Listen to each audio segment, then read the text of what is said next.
Erev Tov and Erev Shavuot. Nice to see everybody. It's a pleasure to welcome Rebecca Winter Gottlieb. As I mentioned, we go back before she was born. Rebecca grew up in Toronto, Canada, so we know that place well. She learned at Midrashet Lindenbaum, Matan Stern's graduate program for advanced Talmud studies. And she taught Tanakh and Gemara in Toronto and Atlanta. And she has a PhD in clinical neuropsychology, and she's working in private practice in neuropsychological assessment, and also serves on the faculty of the Atlantic Jewish Academy. And it's a pleasure to welcome her back.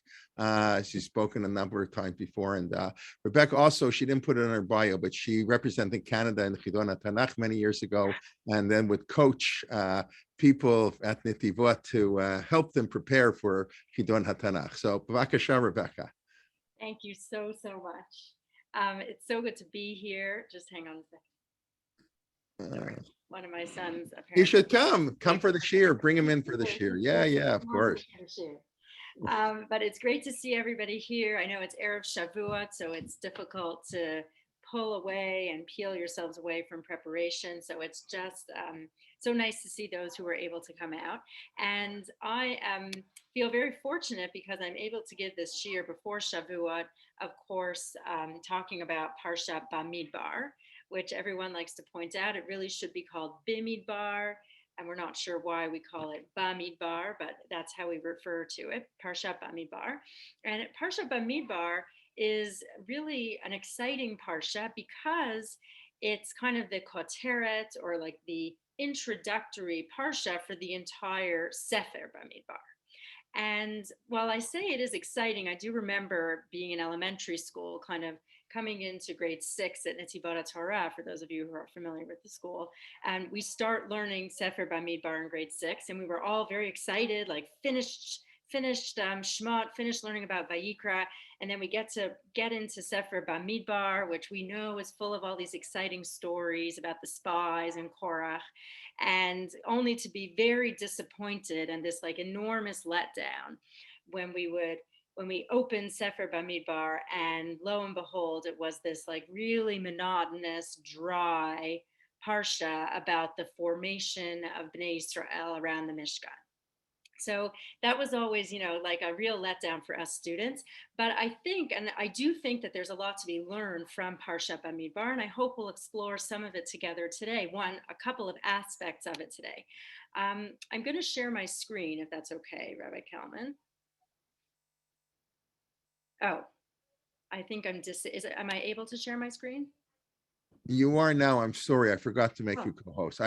You are able now. We're schmoozing too much. I know that's the problem. Always a problem. Okay.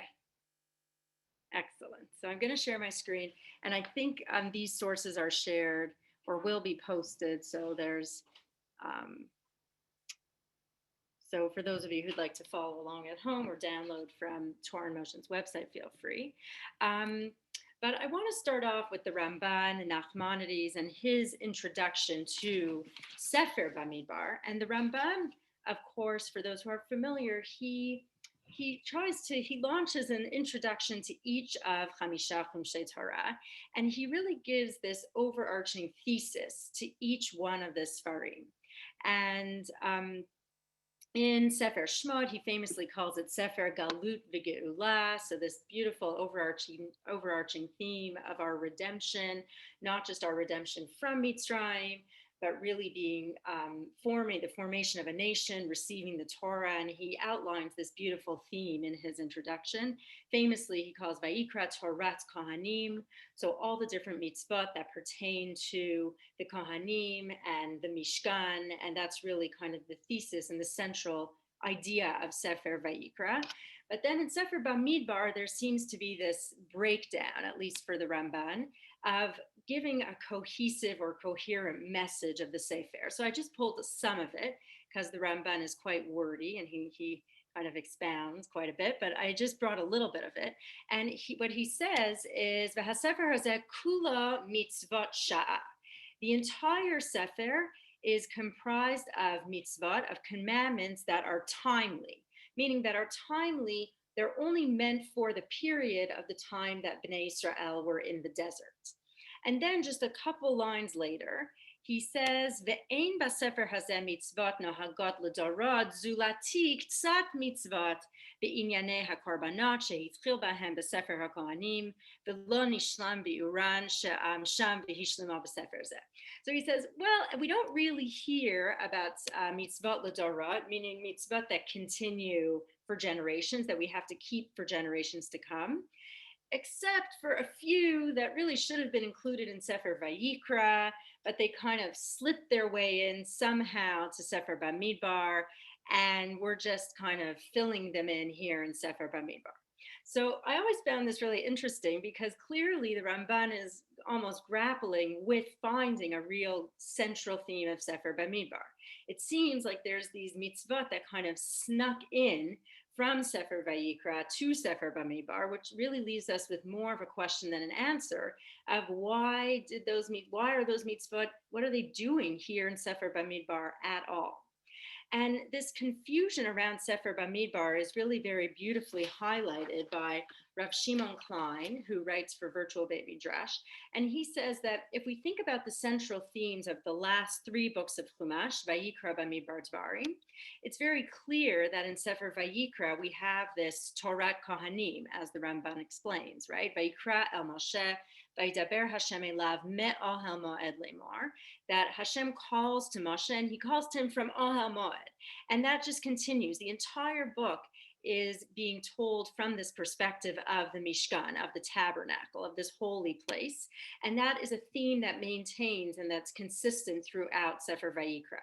Sefer Dvarim is very different. Eila hadvarim asher diber Moshe el kol Yisrael be'ever hayarden Bamidbar, Ba'arava, etc. Right? Sefer Dvarim is really where we're on the precipice. We're about to enter into Eretz Yisrael. And so the location and the place that we're talking, that Hashem is talking to Moshe from, or that Moshe is speaking to us rather from, is from the Midbar right before we're going into Eretz Yisrael. And therefore, the majority of Sefer Dvarim is really about mitzvot hatzluyot ba'aretz, how we are going to act and how we're going to become a nation once we get into Eretz Yisrael. Says Rav Klein that what's interesting is that Bamidbar, the first pasuk, again presents us with this almost confusion. Vayidaber Hashem el Moshe b'midbar Sinai, that he speaks to Moshe in Midbar Sinai, which is the name of the Sefer Bamidbar, Ohel Moed, but also in Ohel Moed. And it kind of gives us both of these motifs, right? That it's in between Sefer Vayikra and Sefer Dvarim, where on one hand, Hashem is speaking in Sefer Bamidbar from the Ohel Moed, from the Mishkan, but also it's important for Sefer Bamidbar to point out that we are inside the desert, that it's not just that we're like in Sefer Vayikra in this siloed Mishkan, but rather now we also need to pay attention to something larger, which is the desert. And, right, okay, sorry, I didn't realize I highlighted that. That's fun of me. And if we think about Sefer Bamidbar and we think about the themes that are presented in Sefer Bamidbar, many Parshanim and many scholars today really point out this dual nature of Sefer Bamidbar. That on one hand, the first 10 prakim of Sefer Bamidbar are really about this, creating this order, counting and the arrangements of the Shvatim, which is very much our Parsha that we'll get into. And then those leftovers, as the Ramban talks about from Sefer Vayikra, the mitzvah of Sota, Nazir, the menorah, Pesach Sheni, the Chatzotzrot, the trumpets, right? So those kinds of mitzvot that help us create some order. And then on the other hand, the latter prakim are really about these very interesting and oftentimes very sad, depressing stories of how really the failures of Bnei Israel as a nation in the Midbar. The Mitonanim, the complainers, the spies, Korach, Bilam, Moab, and Pinchas, Moshe hitting the rock, and we can go on and on. And Erica Brown points this out very much in her book, and she actually gave a very beautiful shiur a few years ago through Torah in Motion in 929 as a and you can go and watch it. It's on Torah Motion's website too. A little plug for you, Rebbe Kalman. And but she really talks about this dual nature of the Sefer, that the early parts of the Sefer are really about creating this order, and the later parts of the Sefer show how there was like a breakdown in this order and a breakdown in the nation. And of course, the transition from that order to that chaos, we could say, are these two psukim with the upside down nunim, the upside down nuns, Vayhi bin Sararan Vayomer Moshe. And that right after that, we have this kind of transition from the order at the beginning of Bamidbar to that chaos and that complaining that starts to happen at the end of Bamidbar. And I brought in a quote from Erica Brown's book because I thought it was really very nice. She says, the first section of Numbers offers organizational methods for entering transitions and negotiating them successfully, but leaders can never prepare for what is inherently unpredictable. We will spend time with the Israelites in her book as they put infrastructure into place to help them negotiate the immensity of a harsh and unforgiving landscape. We will try to understand why over-preparing for uncertainty rather than surrendering to it was a costly mistake then and can be a costly mistake for leaders now. Okay, so what her thesis is that we were almost over-prepared at the beginning of Sefer Bamidbar, and then there was this breakdown because the leaders and us, we were inflexible almost to the landscape, to the harshness of the Midbar, and also inflexible to just the inherent qualities of human beings and the mistakes that they may make. And so Sefer Bamidbar, it starts off very nicely with this order, as Dr. Brown points out. And that's really coming off of Sefer Vayikra, which was very successful in imposing a very specific order on Bnei Israel. And we might call this theme the narrow successive order, meaning that Sefer Vayikra really is about creating very, very clear order within a very narrow context of the Mishkan. So we learn about the laws of Korbanot, we learn about the Chanukah HaMishkan, even the narratives, which are very few in Sefer Vayikra, are really about the mistakes that are made within the context of this order, and they're quickly blotted out and they're quickly reprimanded, right? Nadav and Abihu are quickly punished. We have the story of the Megadef, the person who curses, and he's quickly punished and taken care of. So we really are narrowly focused on the Mishkan, and order is highly, highly successful in Sefer Vayikra. And however, if we move to Sefer Bamidbar, what we notice is that in Parshat Bamidbar, we're trying to impose an order, and Parshat Bamidbar is really very much about how Bnei Israel specifically camped, and how many of them there were around the Mishkan, which looks incredibly orderly if we look at it over here, right? But at the same time, we are, like Erica Brown was saying, we're grappling with the uncertainties of the Midbar. And I want to add something else, which is that I think I've heard a lot of people talk about the development of Bnei Israel through this almost developmental model. That early on in Sefer Shemot, Bnei Israel are really in their infancy, and they really are highly, highly dependent on Hashem for everything that they need. And then when they move into Sefer Vayikra, they're children, meaning that we establish the Mishkan as the center and as the focal point of Am Yisrael in Sefer Vayikra, but we're so close to Hashem.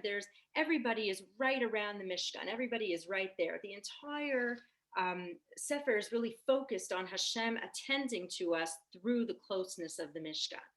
But once we get to Sefer Bamidbar, we enter this adolescent stage, which is much more fraught, which is much more contentious, as we all maybe remember from our not so long ago adolescence, and where we are around the Mishkan, but we're not immediately next to the Mishkan, meaning the Mishkan, or maybe Hashem as our parent, is in our midst, but we are able to go back and forth. We have a little bit more independence. But of course, as we enter into this phase of life, our past kind of starts to catch up with us, right? No adolescent is without their history, no nation is without its history.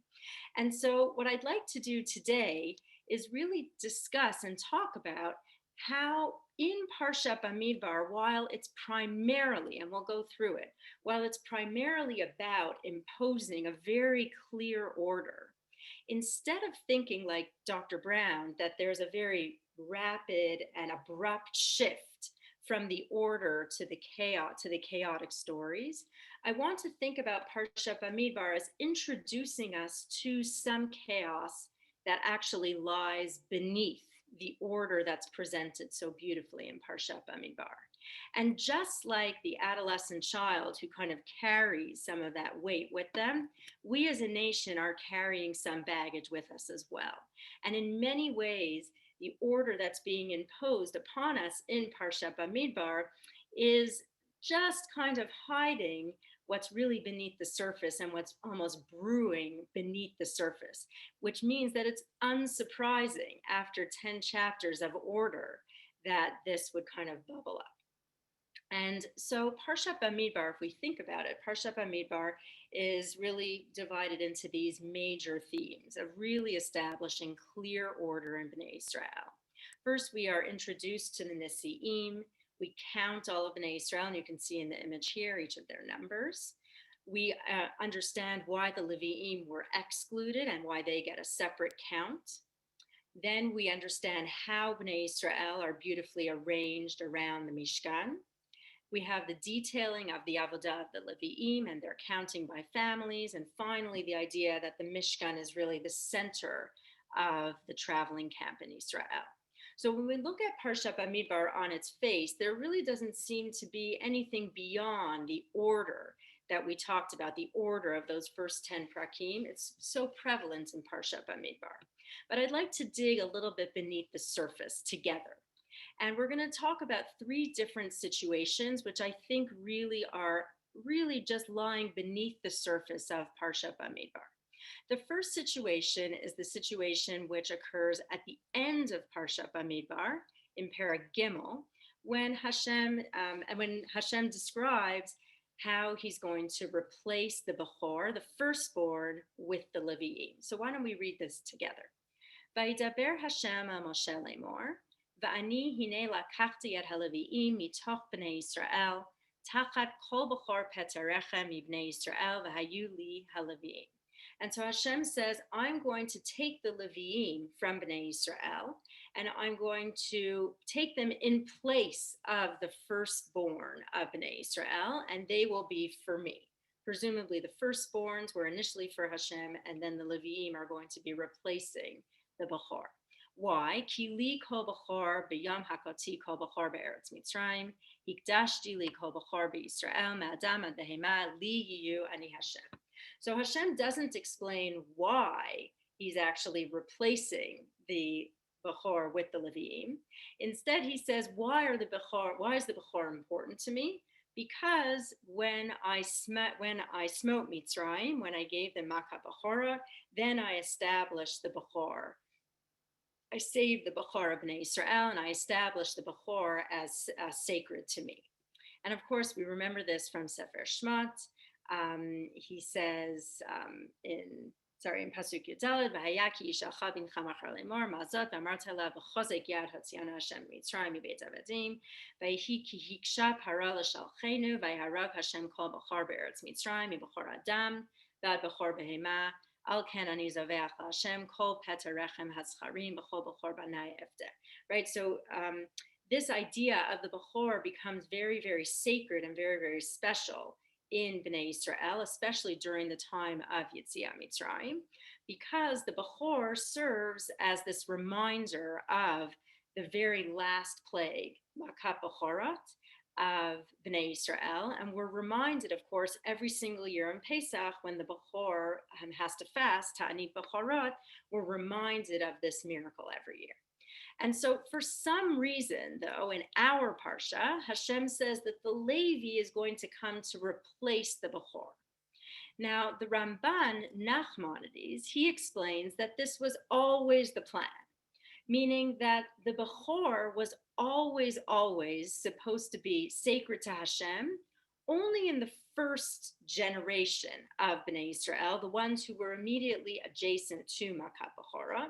But then the Levi was always supposed to step in place of the Bechor and serve Hashem in place of the Bechor. So according to the Ramban, this is just something that happens. And this is really this instance, this situation is very much in line with the order being imposed in Parshat Bamidbar. How do we construct a very orderly and very coherent camp? Rashi, though, takes a very different approach. And what does he say? I'll read the end of the Rashi that's highlighted, that's underlined. Lefi shahaita ha'avodah b'bchorot, ukeshachat'u be'egel nifsalu, v'halevi'im shelo avdu avodah zara nivcharu tachtehem. Says Rashi, a very famous Rashi, what's going on here? This is a b'diavad situation. It was always supposed to be that the Bechor was supposed to represent each family in Bnei Israel to serve Hashem. But because the Bechor, the firstborn, was part of Chet HaEgel, then Hashem said, well, I'm going to replace the Bechor with the tribe that stood up in Chet HaEgel, Mila Hashem Elai, when Moshe says, who is for Hashem, come to me, and all of Shevet Levi joined Hashem. Then the Levi'im replaced the Bechor. And so according to Rashi, and Rav Alex Israel puts this so nicely, I'll read what he says. Rashi informs us that prior to the Egel, the firstborns were the priests. What does that mean spiritually and sociologically? It means that each and every family had access, had a representative in the temple, in the Mishkan. The spiritual heights of the temple were not restricted by an elite group serving from behind closed doors. Prior to the Egel, every family put forward a candidate for divine service. There was a certain democratic strain that enlivened this system, meaning, according to Rav Alex's interpretation of Rashi, and I think that there's something to this for sure, that initially the idea was that we were going to be a more egalitarian society. And each of us was going to have a family representative that would serve in the Mishkan, that would leave the house and go close to Hashem, close to that middle piece in the Mishkan, and then come back to us and bring some of that spirituality back to each family. However, b'diavad, secondarily, because of Chet HaEgel, we now move to a system that's less democratic, and that's much more about having an elite class, an elite representation of a tribe that's going to take on that role that was initially supposed to be egalitarian.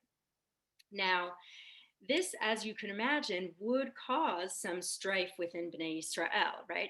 Bringing up Chet HaEgel, bringing up this whole situation where the Bechor was supposed to serve, and now Hashem is mentioning that the Bechor is being usurped almost, the Bechor is being replaced by Shevet Levi.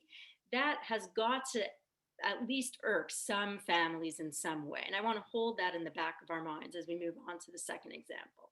So that's example number one, where Parshat Bamidbar kind of sneaks in this replacement of the Bechor, which we can imagine, cause some tension within Bnei Israel. Situation number two is a more personal situation that comes up in Sefer Bamidbar, in Parshat Bamidbar, and it really has to do with when we start counting the Levi'im. The Levi'im were not counted as part of the initial count of Bnei Israel, presumably because they weren't Yotzei Tzava, they weren't part of the army, and they were counted separately by family because they were in service of the Mishkan. And in the introduction to counting the Levi'im, and this is in Perek Gimel, the beginning of Perek Gimel, I believe, it says, Ve'ela toldot Aaron Moshe b'yom diber Hashem el Moshe b'Har Sinai. This is the line, or this is the legacy of Aaron and Moshe. Ve'ela shmot bnei Aharon habachor Nadav v'Avihu Elazar ve'itamar. Ela shmot bnei Aharon hakohanim hamishluchim asher milei adam lekahen. So these are the names of Aaron. And so the obvious question that, of course, all the Parshanim jump on is, well, it says that these are the generations of Aaron and Moshe. This is the lineage of Aaron and Moshe. But we only see and we only mention the children of Aharon, which of course invokes the very famous Rashi on this pasuk in Perek Gimel pasuk Aleph of Bamidbar. And he says, and all teachers really love this Rashi, ve'eno mazkir ela bnei Aharon v'nikreu toldot Moshe. Why? These are, it says the offsprings of Aaron, but it's about the toldot of Moshe. Why? Lefi shelindan Torah, because Moshe taught them Torah. Milamed shekol hamilamed et ben chaviro Torah ma'aleh alav hakatuv ki'ilu yalda. Anybody who teaches the son of his friend Torah, it's as if he is his own child. And so, teachers love that. My students are like my children. It's a beautiful thought. It's a beautiful thing. But what it really is happening here, what Rashi is really saying almost belies really the point of what's going on. Moshe had to give up a tremendous amount as a leader, as a family man, to be the leader of Bnei Israel. And if we think all the way back to Sefer Shemot, Perek Dalet, when Moshe is on his way back from Midian, going back to Mitzrayim, going back to Egypt to go serve as Hashem wanted him to. And he has his whole family with him, and they stop over at this inn. They have a strange encounter with God, and they do a quick Brit Milah, quick circumcision on their son. And after that, Moshe continues alone to Mitzrayim, leaving the rest of his family behind, presumably to go back to their home in Midian. And only after many years of Moshe being in Mitzrayim and doing the Makot and Yetziat Mitzrayim and Bnei Israel going into the desert, only at Matan Torah in Parshat Yitro, when Yitro, his father-in-law, brings the family back, is there this reunion of Moshe and his family. And so that's just one example where Moshe really had to forego a real lasting relationship almost with his children for a long period of time in order to take on a role of leadership for himself.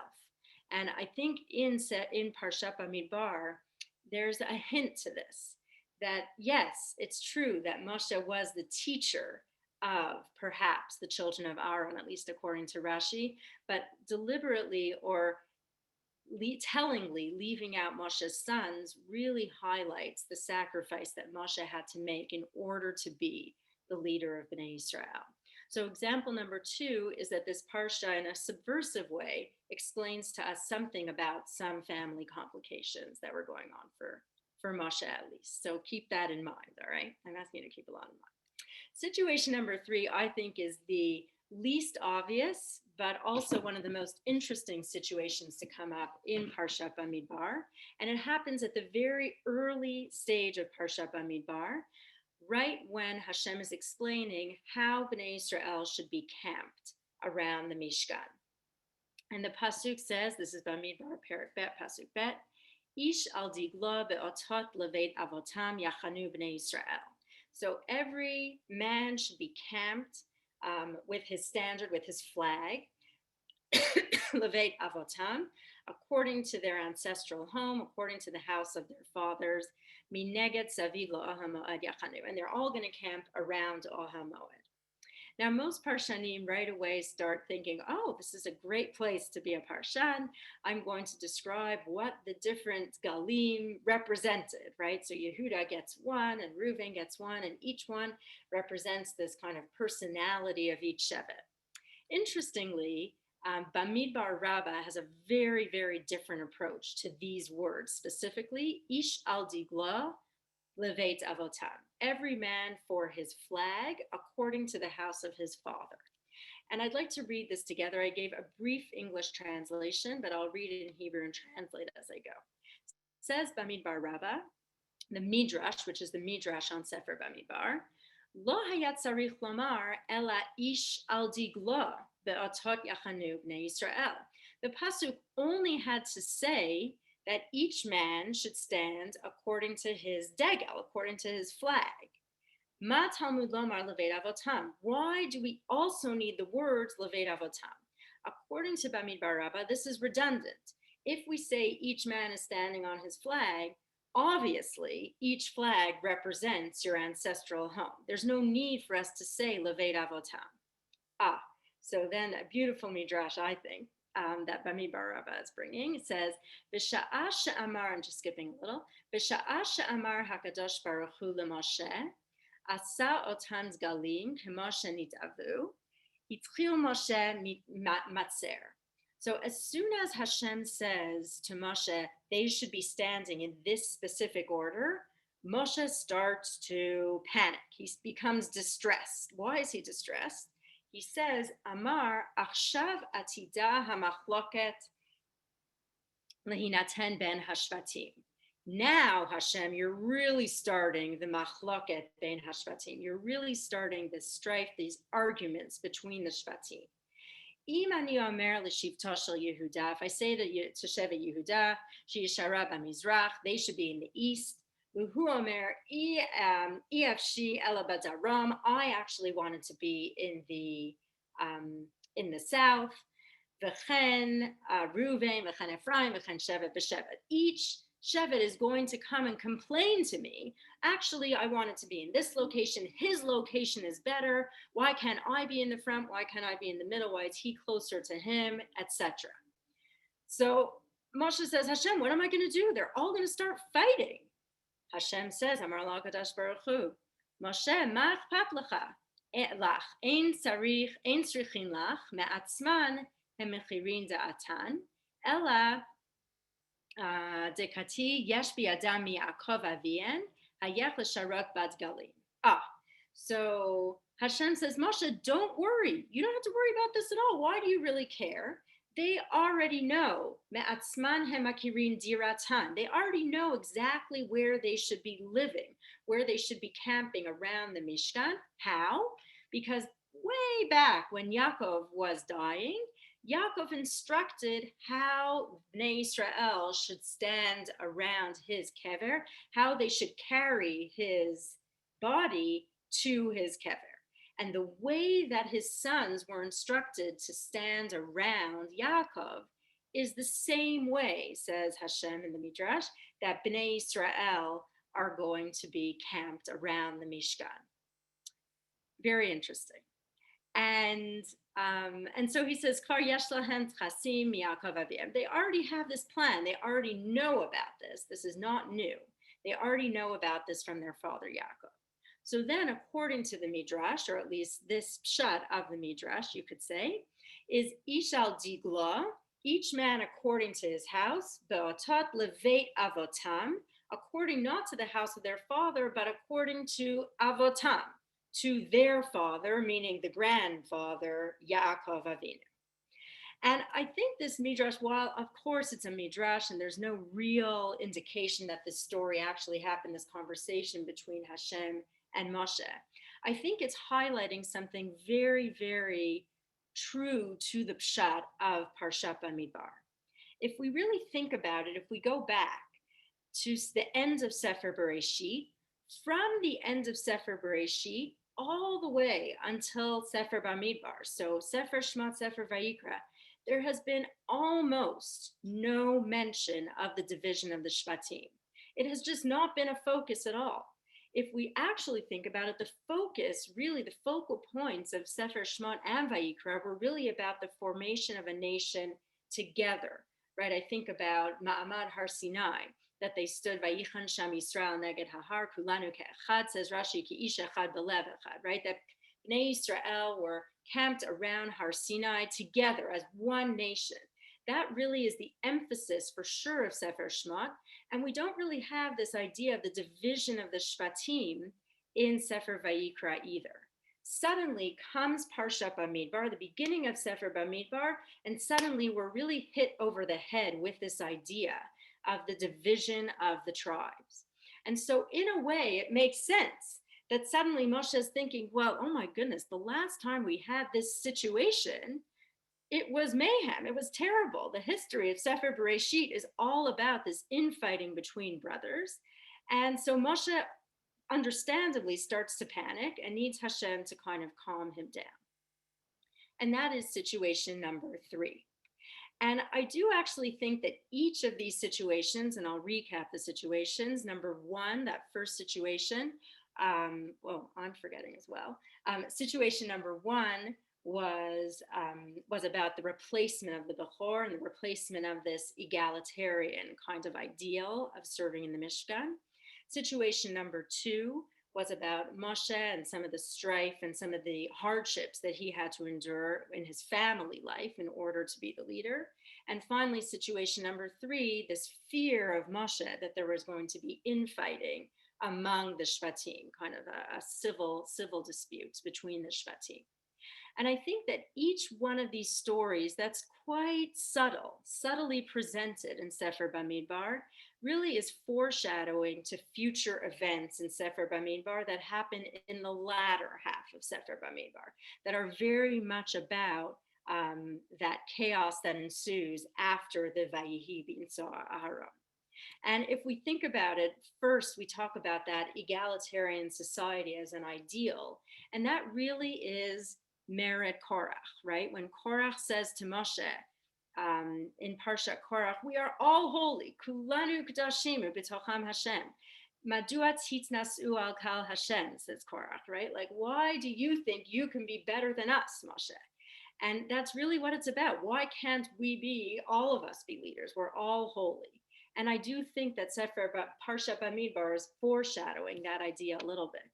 Of course, we have the family difficulties, which is of course reminiscent of Miriam and Aaron speaking about Moshe's wife, Ki Isha Kushit Lakach, which we learn about in the latter half of Sefer Bamidbar, which really introduces this tension within the family, this tension between Moshe, Aaron, and Miriam, that I think is foreshadowed here in a subtle way in this parsha.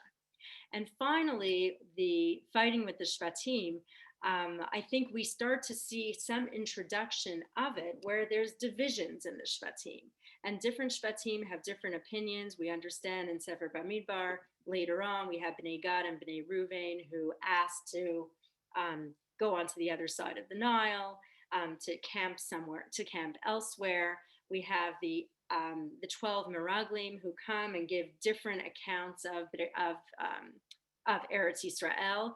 But of course, this also really is foreshadowing what we know to be the history of Bnei Yisrael, where eventually there's going to be infighting that we learn about in Sefer Shoftim, and of course, eventually in Sefer Malachim, where there's complete division of the Melucha, complete division of our kingship, so much so that we eventually lose 10 of those tribes. And already in Sefer Bamidbar, at least through this midrash, Moshe's already alluding to a fear of what it's going to look like when we separate the tribes out and when we don't treat Bnei Israel as one whole nation together. And so if we think back, if we think about Parshat Bamidbar as a whole, it really does, I think, have this tension between order and chaos. I don't see the Parsha as all order. I see that there's just beneath the surface an introduction of some of the cracks that are forming within Bnei Israel.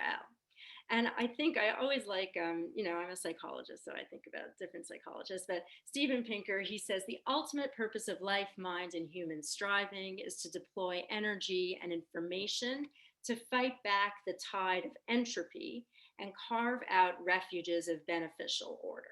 So says Steven Pinker, and this is, a thesis of many, many thinkers, many philosophers, that really our world really tends toward entropy. It tends toward chaos.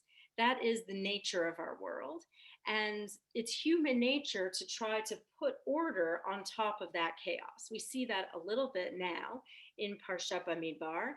And really what our goal in life and what we're charged with is, as Steven Pinker puts it so nicely, is to carve out refuges of beneficial order, meaning what is the right type of order that we can impose upon the chaos that's obviously going to come because our world always tends toward chaotic events. And I think what's interesting is that even within the order of Parshat Bamidbar, we notice that there are still internal struggles within the order. Famously, Parshat Korach talks about how Korach, who comes from Mishpachat Kahat, the Kahati family in Shevet Levi, rebels against Moshe and Aharon with Datan and Aviram, who are from Shevet Reuven. And Rashi famously comments, he says, Oy l'rasha, oy l'shchena, that those who are neighbors with each other influence each other, and they can influence each other in a good way, and they can influence each other in a negative way. And so I think about this a lot with Steven Pinker, that it's really about beneficial order. How do we really impose this beneficial or this desirable order over the chaos that obviously ensues? And I don't want to leave us with, oh, sorry about that. I don't want to leave us on this really down note. I do think if we go back to that last midrash that I talked about in Bamidbar Rabbah, what's so important about it is that while Moshe was really nervous, he was really nervous about the infighting that would ensue between Bnei Israel, Hashem says, calm down. It's okay. We already went through this in Sefer Bereshit. Don't worry. They can take care of it. They can work this out. Hashem really in this midrash has this belief in Bnei Israel that they can really come together. And it reminds me a lot of the Haftorah for Parshat Vayigash, I believe, in Yechezkel Perek Lamed Zayin, where Yechezkel symbolically he takes two different staffs, one that represents Yehuda and Binyamin, and one that represents Ephraim and the 10 tribes, and he puts them together. And he says, "V'daber alehem כה אמר Hashem Elokim, הנה אני לוקח את בני ישראל מבין הגויים, אשר הלכו שם, וקיבצתי אותם מסביב, והבאתי אותם אל אדמתם." So I'm going to gather them together, I'm going to bring them to their land. ועשיתי אותם לגוי אחד בארץ, בהרי ישראל, ומלך אחד יהיה לכולם למלך, ולא יהיו עוד לשני גויים, ולא יחצו עוד לשתי ממלכות עוד. So says Hashem through Yechezkel that really in the end there's a belief that we can really bring Bnei Israel together under the right conditions though. And I think it's beautiful and interesting how Yechezkel so beautifully evokes our parsha. What does he say?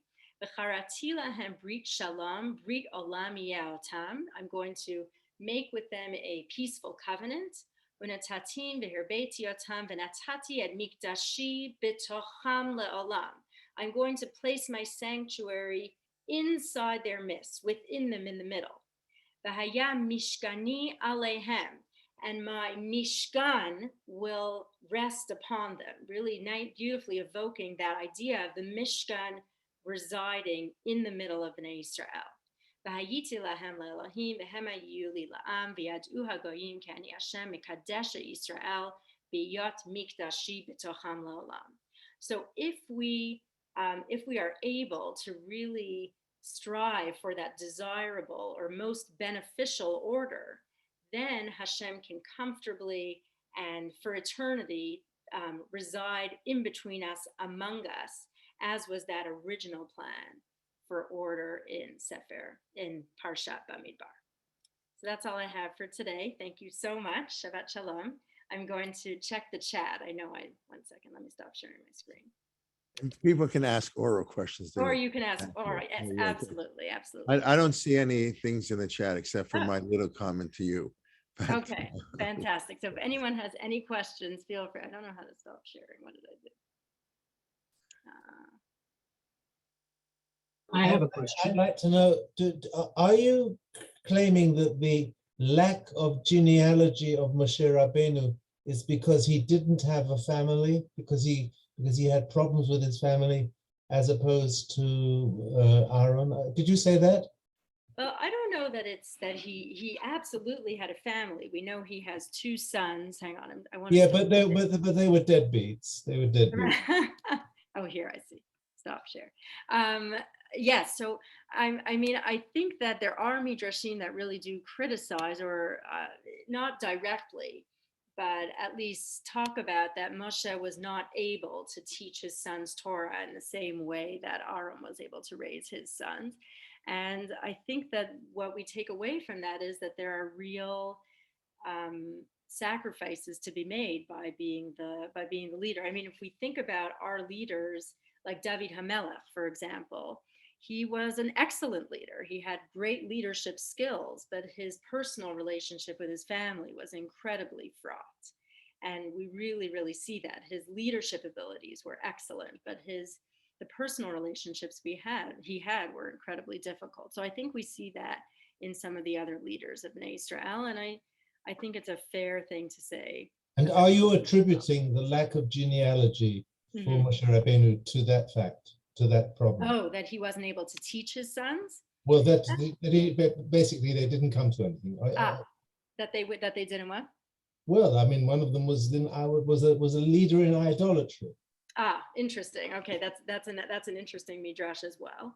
I think there are those who would also counter and say that there was a danger in Moshe's leadership being passed on to his sons, and it would be too much like the establishment of a monarchy, and that this like holiness of Moshe needed to stay just with Moshe, and it needed to be passed on to somebody who was not a family member at all, not even part of Shevet Levi, but part of a different Shevet, and that there would have been a danger to that being passed on through genealogy from father to son, and we see some of that fear kind of evoked in Sefer Shoftim when Bnei Israel approached Gidon, for example, who was a shafet.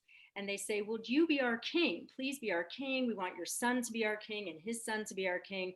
And Gidon gets very offended. He's uncomfortable with this idea. And he says, like, Hashem is our king. If I become king and then it's passed on from generation to generation, that's going to be, there's a great fear there. And it kind of hangs, that fear of that genealogy, that monarchy, it hangs over Bnei Israel, even through Sefer Shmuel, where Shmuel is also very worried about that idea, that there's a danger of like serving this lineage, this family. I don't know if that directly answered your question. My question was, do you think this is the pshat in the absence of Moshe's family? Are you claiming that? Because I've never heard that before, and I think it makes a lot of sense. I think there is. I think there's a pshat. Yes, I think that there is truth in the pshat here. There's no question that his family is largely absent from his life. Yeah. Thank you. That's an inflammatory thing to say. You've suggested that there is some foreshadowing of the kind of rebellion that we're going to see later on, because, as an example, the tribe of Reuben loses their status, right, to the floor and so on. So do you see any foreshadowing of the problem with the spies? Do you see anything in the text? As an example, we see the leaders who are named here. And I have to admit, I don't recall whether these are the same leaders. They're not, as my recollection is that none of these are the leaders that end up as being the spies that go to traverse the land. Would that have something to do with it? Is that a foreshadowing in some sense? Or you see, there's a simple understanding of the arrangement of these tribes, because if you look at the numbers, the three tribes that are going with Judah, they're the largest. So they're the front flank in a war, and the tribes on either side are the next largest in terms of their total manpower. So if you think of a wedge, this is the strength of the front of the wedge and the two sides of the wedge, and the three tribes at the very back are the weakest. So from a military perspective, this arrangement makes sense. This understanding that this is from Yaakov's burial is a fascinating one. I'd never heard it before, but it's a fascinating one. But you have both. But I guess I'm sort of asking what is being foreshadowed here among the various things in terms of the underlying reorder that you see. And you pointed to one, and maybe there's some other things. A minute. Yeah, go ahead, Gershon, go ahead. Oh, okay. Well, I think you bring up some really interesting points. I think that one of the things that's so interesting about the actual order of the tribes that you were talking about is that there's obviously military strategy there. And it is fascinating that the leaders, the Nesi'im we see here, are not the same leaders that are sent to Lachkor Haaretz, to be the spies in Parshat Shlach, which is really interesting.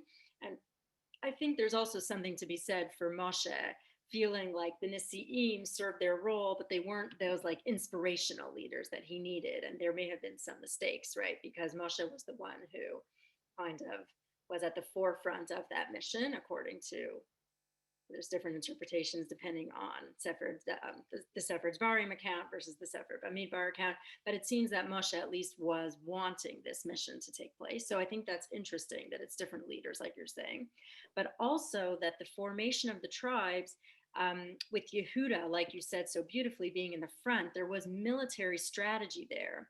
But if we think about it in the context of the Midrash, the fact that Yaakov, according to the Midrash, places Yehuda at the front and does not place Reuven at the front. Reuven is actually his Bechor, is the firstborn, but he's placing Yehuda in the front. And obviously, according to the Pshat, Yehuda is in the front of the camp, and that's how the camp travels. We are already seeing this shift from Reuven being the Bechor to Yehuda being the Bechor, and then Yehuda eventually taking over as kind of the monarch, right? The everlasting monarch of Bnei Israel. And we're starting to see that kind of feeling, or that is becoming the leader, so to speak, as a tribe of Bnei Israel. So I don't know if that helps with some of that foreshadowing a little bit, but I think that there's something there, even in the arrangement of the tribes, of how the tribes eventually take on different leadership positions once they enter the land.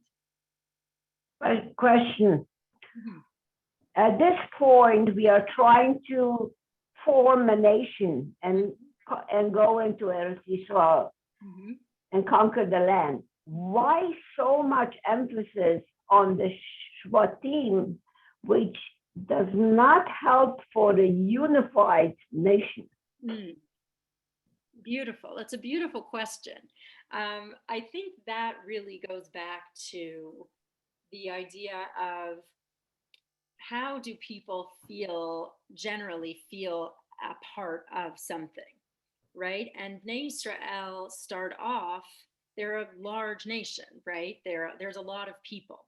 And so when we have smaller groups, I think, like from a psychological perspective, when you're part of a smaller group, then you're inherently more invested in what that group stands for and what they're doing, right? Just like I will care probably on a daily basis, I care more about my neighborhood policies and my neighborhood politics than I do about the politics of like Georgia and certainly of all of the United States, right? They affect me more on a personal level. So I'm going to work harder in my small, like DeKalb County where I live in Georgia than I will on some of these other more, national kind of issues.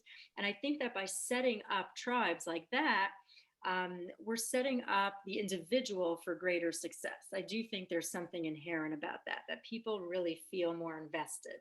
And it's like that, like if you go to camp, right? Everyone doesn't like sleep in one huge matnas. Everyone sleeps in bunks and they feel this like alignment to their own personal bunk. So what you're saying, Chava, is true, that while ideally it's nice to be part of Bnei Israel, in reality, the individual responds much, much better to feeling part of a communal kind of smaller group, feeling that allegiance. And we also talk about, there's a fascinating book, I don't remember who the author is, it's an Israeli book. And he discusses how even now, if you go to Israel, I'll find his name if you're interested, but even now, if you go to Israel, the different parts of the country and the different topographies lend themselves very nicely to different miktsa'ot, to different jobs that different types of people might have, that very much align actually with what the Shvatim did way, way back in the day when they entered into Eretz Yisrael. So this idea that each Shevet maybe took on its own area of expertise that they were able to develop and be proud of, could then allow us to come together as a much stronger nation. Even a small nation, we were much stronger because each Shevet, each area, Eretz Yisrael, had its own area of expertise that they were able to develop. I don't know if that's... We have it in the United States with the states. Right. Exactly, right. And there's a lot, right? There's a lot of philosophical thought about state governance versus federal governance that I'm learning about as a Canadian. But we have it with the provinces too, right? There's provincial, and it's there. There is something to that, not just being part of one large nation, but feeling like you have some community membership. You got a point. You know, Rebecca, it's the Ontario election is today. As soon as you finish your share, I'm going to go see. I assume Doug Ford's going to win again, but Really? I did yeah. not know that. That's so You didn't know, your parents didn't tell you it's the No, I election didn't. today. Yeah, Usually yeah. keep me really up to date. Provincial election. We had our federal election a few months ago. There you go. That I'm following. But Yeah. but if you can vote probably. No, you can't vote. You're not a resident. You can't vote. You're right. No, Right. It's not like at the U.S. and citizenship. But you know, it's interesting. Just to pick up what you mentioned before on hereditary and on the so towards the beginning when we went on Zoom. So Speak Ramit gave a great share on leadership, and he talked about the four models of leadership, if I remember it correctly. The Melech, the Kohen, the Shofet, and the Navi. These are the four models, and he discussed part of what he said is the Melech and the Kohen are hereditary, right? In theory, the Kohen for sure, but also the Melech, who Banav, be there, whereas the Shofet and the Navi are totally non-hereditary positions. And the Torah wanted to have both models because sometimes you want hereditary in certain fields, a sort of a stability, but obviously from a talent point of view, hereditary is not a good system. But anyways, that was part of his share because they were talking. So the four different models of leadership divide up that way. But if I may, Beautiful. all right. Absolutely. Yeah, I'll have to find that now. I have to find the Erica Brown 24/8 that you referred to earlier. That was right. Yeah, you must have been one of the 24/8, but anyways, very nice. Okay. Any other questions? Otherwise, we'll let Rebecca go. I don't know if you're all ready for Yontif. Okay. I hope the kids are sleeping, though, by the time. I will check. Okay. Thank you very much. Good Yontif. Enjoy. Good Shabbos. Good Yontif. Okay. Tomorrow morning, please God. And for those who prepared, not prepared, you can prepare while you come to the shir. Not my shir, 9:35 a.m. in the morning on the Siddur. Obviously, there's no shir Sunday or Monday. I will send out an email soon. We actually have 4 new courses beginning. I haven't. They are, I believe, posted on the website. We'll send us an email as we sort of put together our post Shavuot programming. Some will be ongoing, of course, and some will be new series starting. So if you go to the website and you cheat a little bit, you can begin registration for some of our upcoming classes. Next week, Daniel Lasker will be starting a 3-part series on Karaite Judaism. He's the world's expert on Karaism. He just published a book, so he'll be giving a series on Thursday, and Shuli Mishkin will be starting a series also. They'll actually back to back on Thursday. And then following week, more stuff. We always have good stuff coming up. So I'm looking forward to learning with you. And as always, please invite a friend. And look forward to seeing you soon. Okay, Rebecca, regards. I'll say, and thank you very much always for a wonderful share, and be well. Thank you, everybody. Laila Tov, we hope to see everybody soon. Bye-bye. It was wonderful, breathtaking. Thank you so much. Hi, Rebecca. Hi, Tova. It's good to see you. Tova, you're Esty, I don't know if you realize you're Esty now. Oh, you froze. Okay. Yeah, I was wondering who that was too. Oh, I know. Yes. Well, like a vote. Somehow Really well we done. were once on something. My name. Anyways, yeah. Chag Sameach, Shabbat Shalom. Shabbat Shalom, everyone. Bye-bye. I loved it. Want to thank you so much. It was really good. Thank you so much. I just one sort of afterthought. What you said about the replacement of the Bechorot with Levim, it's supersession, a problem which has bothered Jews in different contexts, isn't it? It's about supersession. Yes, beautiful. Beautiful, yes. Thank you for inspiring that thought. Thank you very much. Thank you for your comments. I appreciate them all. Okay. Laila Tov, everybody. Thank you.